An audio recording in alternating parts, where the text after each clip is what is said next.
8వ అధ్యాయము.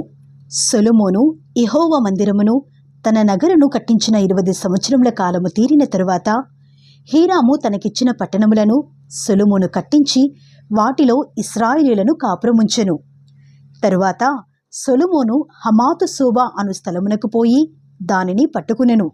మరియు అరణ్యమందుండు తద్మోరుకును హమాతు దేశమందు ఖజానా ఉంచు పట్టణములన్నిటికిని ప్రాకారములను కట్టించెను. ఇదియుగాక అతడు ఎగువ బేత్హోరోను దిగువ బేత్హోరోను గవునులు అడ్డగడలు గల ప్రాకార పట్టణములుగా కట్టించెను.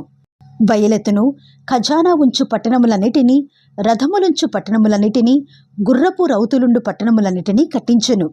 మరియు యెరూషలేమునందును లెబానోనునందును తానుయేలు దేశములన్నిటి యందును ప్రాకార పురములుగా కట్టించవలనని తానుద్దేశించిన పట్టణములన్నిటినీ సొలొమోను కట్టించెను.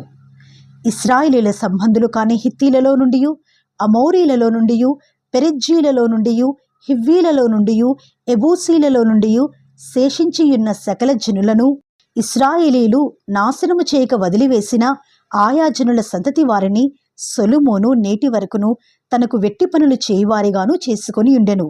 అయితే ఇశ్రాయేలీలలో ఒకనినైనను సొలొమోను తన పనిచేటుకు దాసునిగా నియమింపలేదు. వారిని యోధులుగాను తన అధిపతులలో ప్రధానులుగాను రథములకును గుర్రపు రౌతులకును అధిపతులుగాను నియమించెను. వీరిలో శ్రేష్ఠులైన 250 మంది రాజైన సొలొమోను క్రింద అధిపతులై ప్రజల మీద అధికారులై ఉండిరి. ఇశ్రాయేలీల రాజైన దావీదు నగరునందు నా భార్య నివాసము చేయవలదు, యెహోవా మందసమున్న స్థలములు ప్రతిష్ఠితములు అని చెప్పి సొలొమోను ఫరో కుమార్తెను దావీదు పట్టణము నుండి తాను ఆమె కొరకు కట్టించిన నగరునకు రప్పించెను. అది మొదలుకొని సొలొమోను తాను మంటపు మీదుట కట్టించిన యెహోవా బలిపీఠము మీద దహన బలులు అర్పించుచూ వచ్చెను.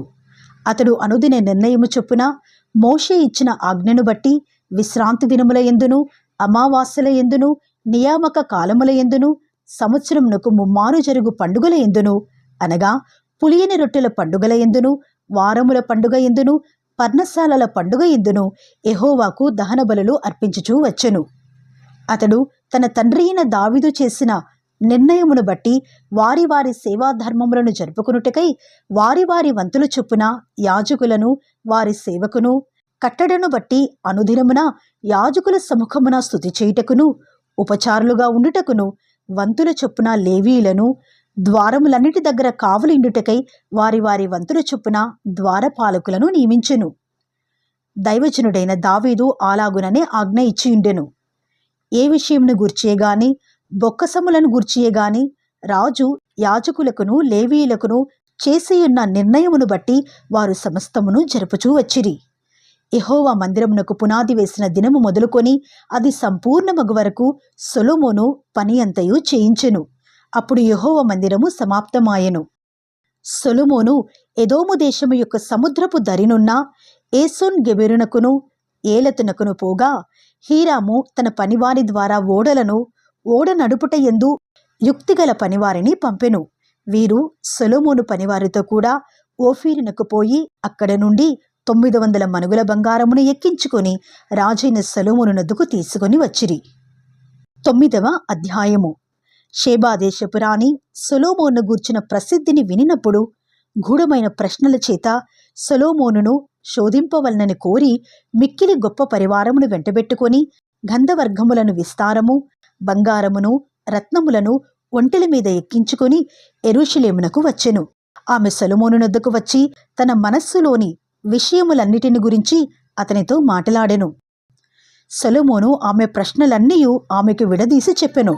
సొలొమోను ఆమెకు ప్రత్యుత్తరము చెప్పలేని మరుగైన మాట ఏదియూ లేకపోయెను.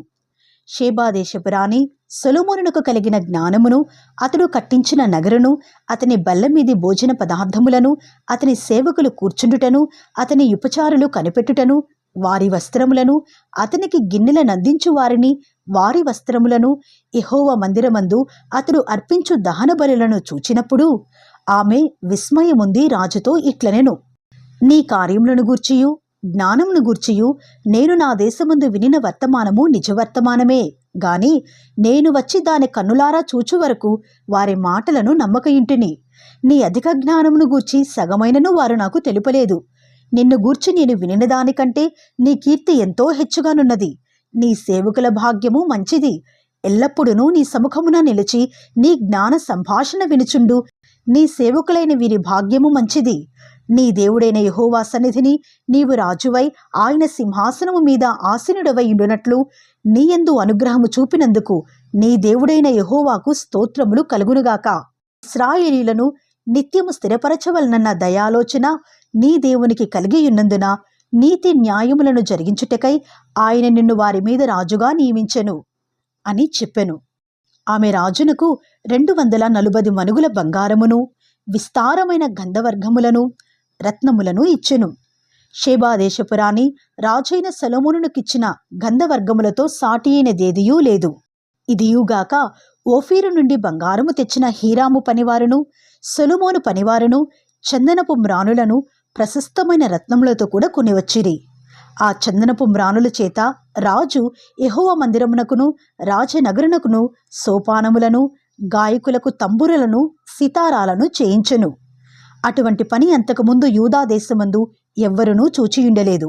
షేబా దేశపు రాణి రాజునకు తీసుకుని వచ్చిన వాటికి అతడిచ్చిన ప్రతి బహుమానములుగాక ఆమె మక్కువ పడి అడిగినదంతయు రాజైన సొలొమోను ఆమెకిచ్చెను. తరువాత ఆమె తన సేవకులను వెంటబెట్టుకుని మరలి తన దేశమునకు వెళ్ళిపోయెను. గంధవర్గములో అమ్ము వర్తకులను ఇతర వర్తకులను కొనివచ్చు బంగారముగాక సొలొమోనునకు ఏటేట వచ్చు బంగారము 1332 మనుగుల ఎత్తు. అరబీ దేశపు రాజులందరూ దేశాధిపతులను సొలొమోను నొద్దకు బంగారమును వెండియు తీసుకుని వచ్చిరి. రాజైన సొలొమోను సాగగొట్టిన బంగారముతో అలుగులు గల 200 డాళ్లను చేయించెను. ఒక్కొక్క డాలునకు 600 తులముల బంగారము పట్టెను. మరియు సాగగొట్టిన బంగారముతో 300 కేడెములను చేయించెను. ఒక్కొక్క కేడెమునకు 300 తులముల బంగారము పట్టెను. వాటిని రాజు లెబానోను అరణ్యపు నగరనందుంచెను. మరియు రాజు దంతముతో ఒక గొప్ప సింహాసనము చేయించి ప్రశస్తమైన బంగారముతో దాన్ని పొదిగించెను. ఆ సింహాసనమునకు దానితో కలిసియున్న 6 బంగారపు సోపానములను సింహాసనమునకు కట్టియున్న బంగారపు పాదపీఠమును ఉండెను. కూర్చుండు చోటికి ఇరుప్రక్కల ఊతలుండెను. ఊతల దగ్గర 2 సింహములుండెను. ఆ 6 సోపానముల మీద ఇరుప్రక్కల 12 సింహములు నిలిచియుండెను. ఏ రాజ్యమందైనను అటువంటి పని చేయబడలేదు.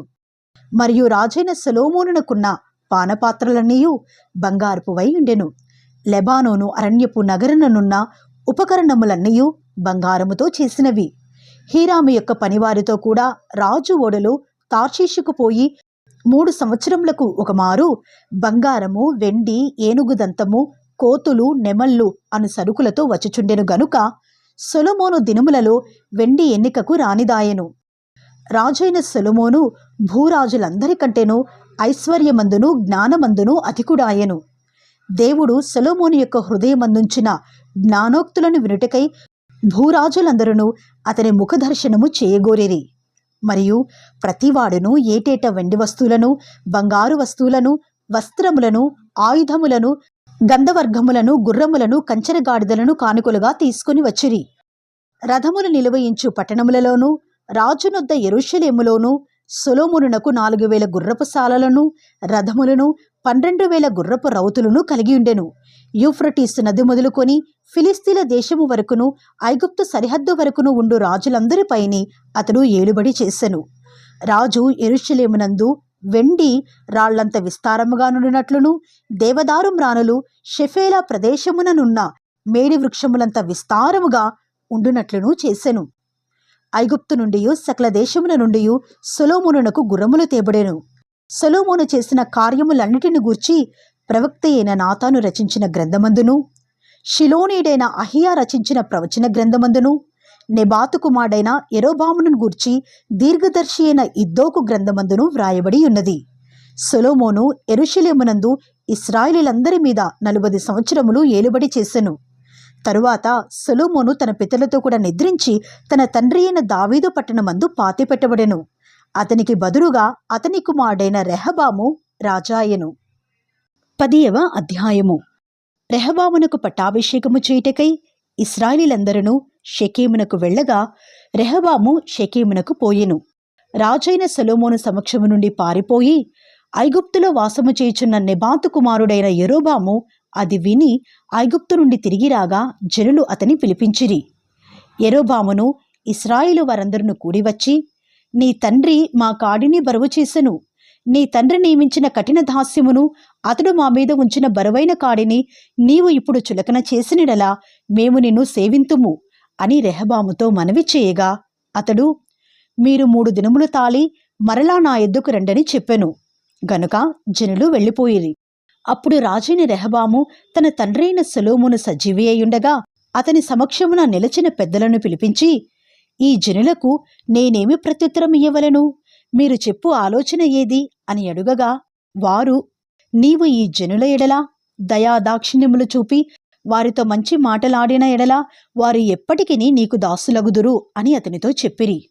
అయితే అతడు పెద్దలు తనకు చెప్పిన ఆలోచన త్రోసివేసి తనతో కూడా పెరిగి తన ఎద్దునున్న యవనస్తులతో ఆలోచన చేసి, నీ తండ్రి మా మీద ఉంచిన కాడిని చులకన చేయమని నన్నడిగిన ఈ జనులకు ప్రత్యుత్తరమేమి ఇయ్యవలనని మీరు యోచింతురో చెప్పుడని వారినడుగగా, అతనితో కూడా పెరిగిన ఈ యవనస్తులు అతనితో ఇట్లనిరి, నీ తండ్రి మా కాడిని బరువు చేసెను. నీవు దానిని చులకన చేయమని నీతో పలికిన ఈ జనులతో నీవు చెప్పవలసినదేమనగా, నా చిటికిన వ్రేలు నా తండ్రి యొక్క నడుము కంటే బరువుగా ఉండును. నా తండ్రి బరువైన కాడి మీ మీద మోపెనుగాని నేను మీ కాడిని మరింత బరువు చేయుదును. నా తండ్రి మిమ్మును చబుకులతో దండించినగాని నేను కొరడాలతో మిమ్మును దండించెదను అని చెప్పుము.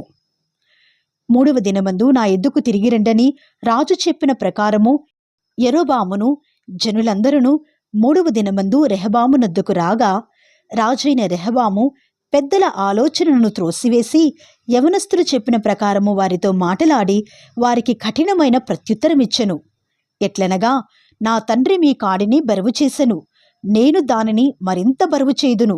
నా తండ్రి మిమ్మును చబుకులతో దండించెను, నేను మిమ్మును కొరడాలతో దండించెదును అని చెప్పెను.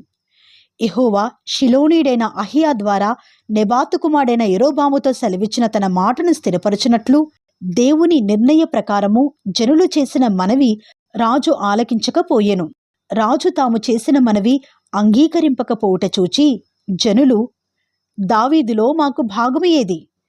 యెషయి కుమారుని యందు మాకు స్వాస్థ్యము లేదు. ఇశ్రాయేలు వారలారా, మీ గుడారమునకు పోవుడి. దావీదు నీ సంతతి వారిని నీవే చూచుకునుము అని రాజునకు ప్రత్యుత్తరమిచ్చి ఇశ్రాయేలు వారందరూ ఎవరి గుడారమునకు వారు వెళ్ళిపోయిరి. అయితే యూదా పట్టణములలో కాపురముండు ఇశ్రాయేలు వారి మీద రెహబాము ఏలుబడి చేసెను.